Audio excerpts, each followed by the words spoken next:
મિત્રો, રાજકોટ બસનો અકસ્માત હજી જૂનો નથી થયો. ત્યાં અમારી પાસે એક દર્દી આવ્યું છે જે આદિપુર ખાતે કચ્છ વિસ્તારમાં રાજકોટ ભુજ બસ દ્વારા ગંભીર અકસ્માત થયો છે. અને એટલો ગંભીર ને કે છોકરો 19 વર્ષનો છે, કોમામાં છે.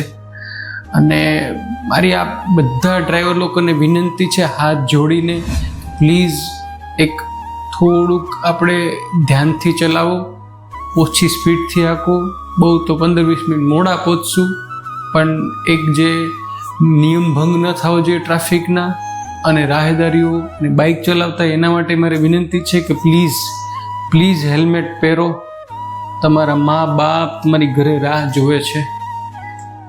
અને આજે આવી રીતે જે ડ્રાઇવિંગ કરવાવાળા ઉપર પણ કડક ને કડક કાર્યવાહી થવી જોઈએ. અને મારી તમને લોકોને વિનંતી છે કે પ્લીઝ રોડ સેફટી ના ભૂલતા. તમારો જીવ ખાલી તમારો નથી, તમારા ઘરનાનો છે. એ ઘરે સાંજે રાહ જોતા હોય છે. ચલો મળીશું આગળના વિડીયોમાં. ત્યાં સુધી તમને બધાને મારા સીતારામ, જય માતાજી અને જય શ્રી કૃષ્ણ.